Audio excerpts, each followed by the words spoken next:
Halo semua, salam sejahtera buat kita semua. Perkenalkan, nama saya Ega Aginta Sembiring, NPM 25320175. Saya dari Prodi Manajemen Fakultas Ekonomi Universitas Asahan. Di sini saya akan menjelaskan tentang sejarah bahasa Indonesia. Pendahuluan, bahasa Indonesia adalah bahasa resmi negara Indonesia. Bahasa ini memiliki penting sebagai alat komunikasi nasional dan sebagai identitas bangsa di tengah keberagaman budaya.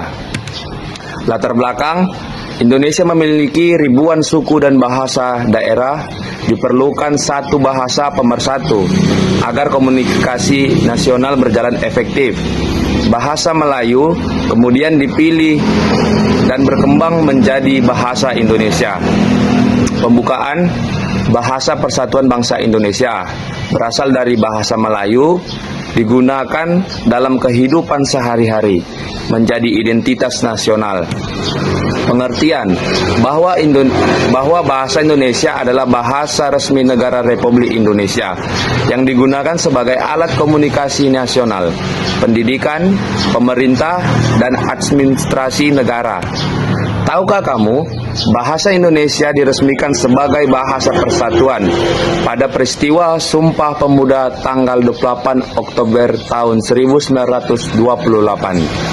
Sejarah singkat digunakan sejak masa perdagangan, berasal dari bahasa Melayu, dipilih karena mudah dipahami oleh berbagai suku. Sumpah Pemuda tahun 1928, Sumpah Pemuda menjadi tonggak penting dalam sejarah bahasa Indonesia sebagai bahasa persatuan bangsa. Bahasa Indonesia sebagai bahasa negara.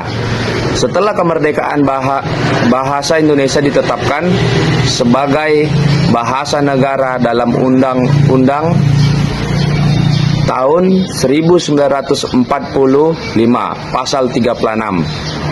Fungsi bahasa Indonesia: 1. Alat pemersatu bangsa. 2. Bahasa pendidikan. 3. Bahasa pemerintah.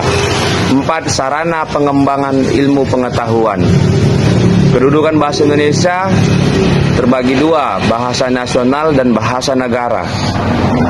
Bahasa Indonesia digunakan dalam dokumen resmi, peraturan, dan kegiatan kenegaraan. Ragam bahasa terbagi menjadi 4, ragam baku, ragam tidak baku, ragam lisan, ragam tulisan.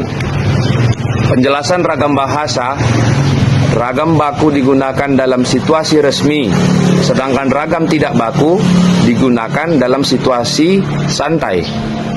Diksi adalah pemilihan kata yang tepat untuk menyampaikan pesan secara jelas dan efektif. Pentingnya diksi: pemilihan kata yang tepat membantu menghindari kesalahpahaman dalam komunikasi.